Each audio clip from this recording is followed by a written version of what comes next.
Hey everyone, welcome and welcome back to my channel. आज मैं आपके साथ अपने लिखे हुए historical Wangxian fan fiction love on the edge का सेकंड पार्ट शेयर करने जा रही हूँ। अगर अच्छा लगे तो लाइक कमेंट एंड शेयर ज़रूर करिएगा और चैनल को भी सब्सक्राइब ज़रूर कर लें। तो चलिए पार्ट स्टार्ट करते हैं।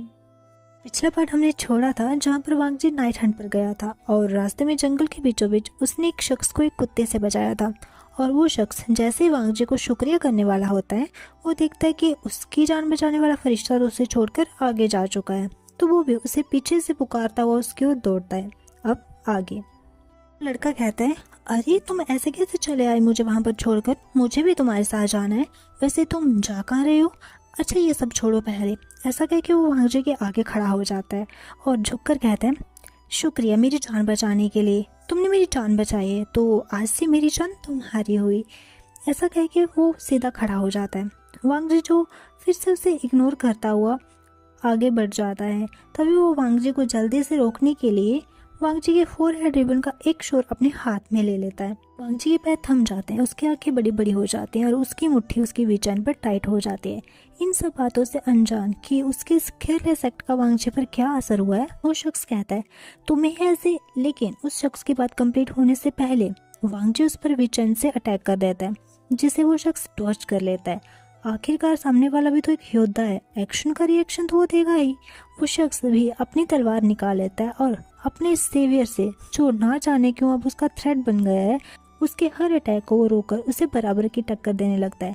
हालांकि वो अटैकिंग मोड में बिल्कुल नहीं था, वो सिर्फ डिफेंस कर रहा था और ये जानने की ट्राई कर रहा था कि आखिरकार इसे हो क्या गया, ये एंजल से डेविल कैसे हो गया, कौन सी प्रेत आत्मा ने चकर लिया इसे। ये सोचता हुआ वो बोलता है, अरे तुम मुझसे ऐसे लड़ क्यों रहे हो? ऐसा मैंने क्या कर दिया? क्या तुम्हारा ये थैंक यू का जवाब देने का तरीका है क्या? अरे रुको भी, अब मेरी जान ले लोगे क्या? मैंने तो बस मजाक में कह दिया था कि मेरी जान तुम्हारी, तुम तो सीरियसली ले गए।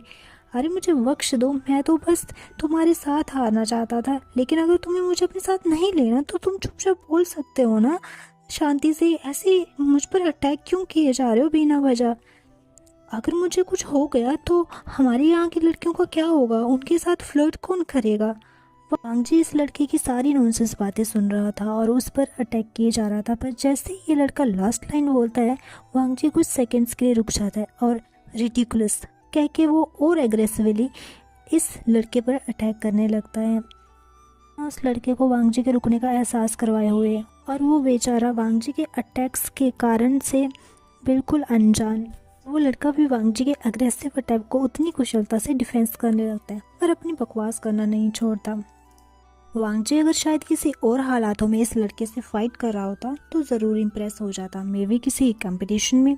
आफ्टर ऑल वांगजी के सामने इतनी देर तक टिक पाना नामुमकिन था, जो ये लड़का मुमकिन कर रहा है। पर वांगजी का गुस्सा और इस लड़के की बकवास ने इस फैक्ट को वांगजी के दिमाग में आने ही नहीं दिया। 2 घंटे हो गए थे इन्हें लड़ते लड़ते, पर कोई भी हार नहीं मान रहा था। तभी वो लड़का अपनी बकवास करते हुए कहता है, अरे अब तो बस कर जाओ। अगर बस नहीं करना तो एटलीस्ट मुझ पर इस मेहरबानी का रीज़न ही बता दो जो पिछले 2 घंटों से तुम मुझ पर किए जा रहे हो। वैसे तुम्हें मानना पड़ेगा, तुम्हारी फाइटिंग स्किल्स तो बहुत अच्छी हैं, पर तुम मुझे ही क्यों अपनी सारी की सारी फाइटिंग स्किल्स दिखाने में लगे हुए? चलो साथ में नाइट हंट करते हैं, इविल स्पिरिट्स को अपनी स्किल्स शो करते हैं। मुझे क्यों दिखाने पर तुले हुए हो तुम? ये लड़का ऐसे ही बड़बड़ाई जा रहा था। वांगजी इस पर अटैक किया जा रहा था। इन बातों से अनजान ये लोग कि इनके आसपास का माहौल अब पहले जैसा नहीं है, बिल्कुल बदल चुका है। तभी इस लड़के को फील होता है कि उसका पैर किसी ने पकड़ लिया है। वो नीचे देखता, उससे पहले वो नीचे गिर जाता है। वांगजी भी जो उस अनोइंग लड़के पर अटैक करने वाला था वो रुक जाता है और इस लड़के को देखता है जो नीचे गिर गया था और उसका पैर किसी हाथ ने पकड़ा हुआ था, वो भी जमीन के अंदर से निकला हुआ। वो लड़का बोलता है, ये क्या है? अपने पैर को छुड़ाने की ट्राई करता है लेकिन छुड़ा नहीं पा रहा था। तभी वांगजी उस हाथ को कलाई से काट देता है, जिससे उस लड़के का पैर फ्री हो जाता है और वो जल्दी से अपनी तलवार उठाता है जो उसके नीचे गिरने से छूट गई थी। वो वांगजी के पास खड़ा होकर कहता है, ये सब क्या है? वो लोग चारों ओर देखते हैं, उन्हें सिर्फ काली बंजर जमीन ही दिखती है और जमीन से निकले हुए हाथ। वो दोनों एक दूसरे की ओर पीट करके अपनी तलवार को अटैकिंग मोड पर पकड़कर चारों ओर अपनी नजर घुमाते हैं। तभी वो महसूस करते हैं कि वो हाथ, जो अब सिर्फ हाथ नहीं बल्कि उनका पूरा शरीर उस ज़मीन से निकलकर बाहर आ गया है। तभी वो लड़का एक प्लेफुल आवाज़ में बोलता है, तो मेरे साथ पहले एंड के लिए तैयार हो ना। तभी उसे अपने इस फरिश्ते की आवाज़ सुनाई देती है, जो लिटरली सिर्फ सेकेंड टाइम थी जब से वो मिले हैं। तब से लेकर इस इंसान ने उससे दूसरी बार कुछ इस लड़के से बोला है, बातें कम करो और काम ज़्यादा। तो वो लड़का भी सबमिट करता है और उन लाशों को देखकर पूरे सीरियस फेस से कहता है, तो फिर अटैक।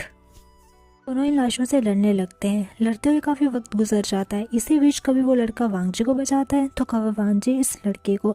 तभी वो लड़का कहता है, ये सब ख़त्म क्यों नहीं हो रहे हैं? हम जितना ही नहीं मार रहे हैं उससे ज़्यादा ये ज़मीन से नए नए पैदा होकर आ रहे हैं, जैसे कि मानो इनको बीजों की तरह इस ज़मीन में बोया गया है और अभी पेड़ पौधों की तरह इस ज़मीन से उग रहे हैं। बस फ़र्क इतना है कि ये ज़मीन पेड़ नहीं, इन लाशों को उगा रही है। इस लड़के की इस बात से वांगजी के दिमाग में कुछ स्ट्राइक होता है और वो कहता है, आंखों में देखो। तभी वो लड़का कहता है, क्या? वांगजी रिपीट करता हुआ, इनकी आंखों में देखो। वो लड़का भी इनकी आंखों में देखता है और अपनी आंखें बड़ी बड़ी करते हुए बोलता है, इनकी आंखों में पेड़ों की जड़ें दिख रही हैं। इसका मतलब।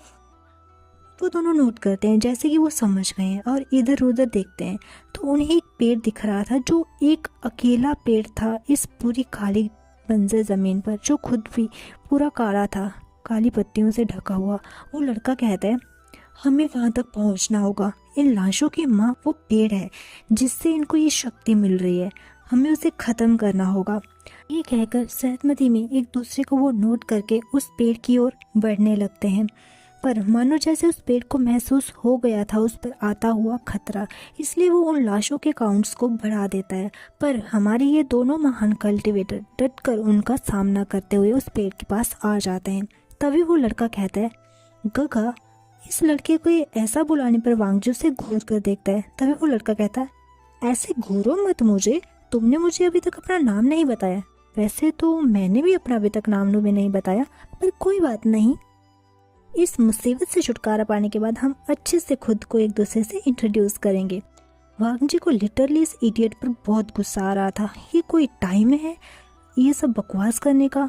और वो लड़का भी वांगजी के उस डेथ क्लियर्स को समझ पा रहा था, जो वांगजी उन कॉप्सेस से लड़ते लड़ते उसे दे रहा था।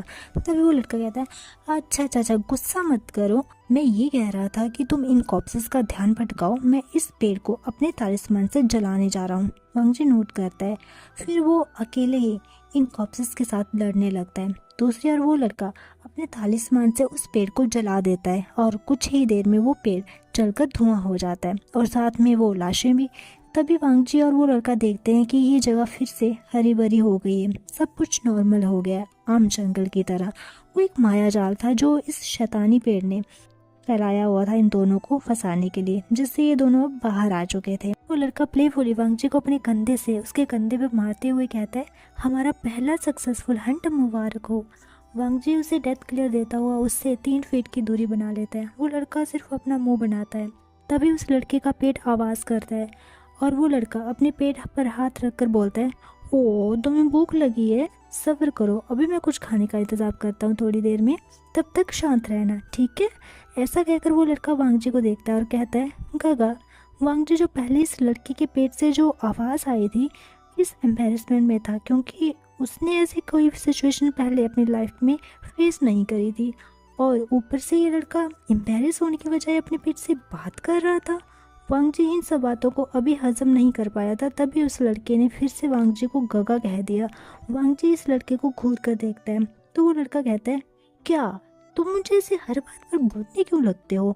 माना कि मैं बहुत हैंडसम हूँ और यूनमेंग की सारी लड़कियाँ मुझ पर मरती हैं। वो लड़का आगे बोले जा रहा था पर वांगजी बस एक शब्द पर अटक गया था, यूनमेंग। इसके आगे उस लड़के ने क्या बोला उसे कुछ सुनाई नहीं दिया। तभी उस लड़के की बकवास को बीच में ही काटते हुए वांगजी बोलता है, तुम कौन हो? वो लड़का कन्फ्यूजन में वांगजी को देखता है। वांगजी रिपीट करते हुए पूछता है, तुम कौन हो? अपना परिचय दो। तभी वो लड़का बड़ी सी स्माइल वांगजी को देता है और कहता है, ठीक है, तो हमारी दोस्ती की शुरुआत हम एक दूसरे की इंट्रोडक्शन से करते हैं। नी हाओ, मेरा नाम पीयूषन है और तुम मुझे विंग कह सकते हो, मैं युनवंग से हूँ। ये कहकर वो चुप हो जाता है। तभी वांगजी फिर से पूछता है, तुम्हारे माता पिता, उनका नाम क्या है? वांगजी का दिल बहुत तेजी से धड़क रहा था इस क्वेश्चन को पूछते हुए, जैसे कि वो आंसर वो नहीं सुनना चाहता जो अभी उसके दिमाग में आया है इस युनवंग नाम से। तभी वांगजी के इस तेज धड़कते हुए दिल को शांति पहुंचाते हुए विंग कहता है, मेरे पिता का नाम वे चांग से है और मेरी माता का नाम कांग से सेंड्रन। वांगजी का वो एक्सप्रेशनलेस फेस जिस पर अब थोड़ी सी शांति के भाव आए थे, जो कि दूसरों को दिख पाना तो मुश्किल थे। वांगजी विंग का आंसर पाकर आगे बढ़ने वाला होता है, लेकिन तभी विंग उसके आगे अपनी बाहें फैलाकर उसे रोककर कहता है, अरे तुमने मुझसे तो मेरा परिचय ले लिया, लेकिन तुम्हारा परिचय कौन देगा? ये कहकर वो अपनी कमर पर अपने हाथ रख लेता है। वांगजी थोड़ी देर की चुप्पी के बाद कहता है, लंजा, गुस्सों से। ये कहकर वो आगे बढ़ जाता है। विंग भी उसके साथ साथ चलने लगता है और कहता है, ओह तो तुम्हारा नाम लंजा है। विंग का वांगजी के लंजा बुलाने से लंजा के मन में पता नहीं क्यों वार्मथ फील होती है, शायद इसलिए क्योंकि इस नाम से उसकी माँ उसे बुलाया करती थी। उसकी माँ के जाने के बाद तो शायद लोग भूल ही गए हैं लंजा नाम को, पर आज इतने सालों के बाद फिर से अपनी माँ का दिया नाम सुनना, शायद यही कारण है इस वार्मथ का। ऐसे तो वांगजी भी किसी को इजाज़त नहीं देता किसी और को कि उसे इस नाम से पुकारे, पर अभी उसने ये नाम बताया क्योंकि वो अपना वांगजी नाम बताकर गुस्सू के सेकेंड रेट का सम्मान नहीं लेना चाहता। अभी वो सिर्फ एक नॉर्मल कल्टीवेटर की तरह हंट करना चाहता है, जिसका कारण शायद जो गुस्सू में अभी चल रहा है वो भी है। यही सब वांगजी खुद में सोचे जा रहा था। तभी विंग कंटिन्यू करते हुए बोलता है, वैसे तुम्हारे रूप से तो मैं ये समझ गया था कि तुम गुस्सू से हो। चलो अब मुझे तुम्हारा नाम भी पता चल गया, तो अब से अब हम दोस्त हैं, ठीक है? वांगजी विंग को एक लुक देता है और जल्दी जल्दी वहाँ से चलने लगता है। हाय गाइस, तो आज के लिए बस इतना ही। मिलते हैं नेक्स्ट एपिसोड में। तब तक के लिए बाय बाय, टेक केयर।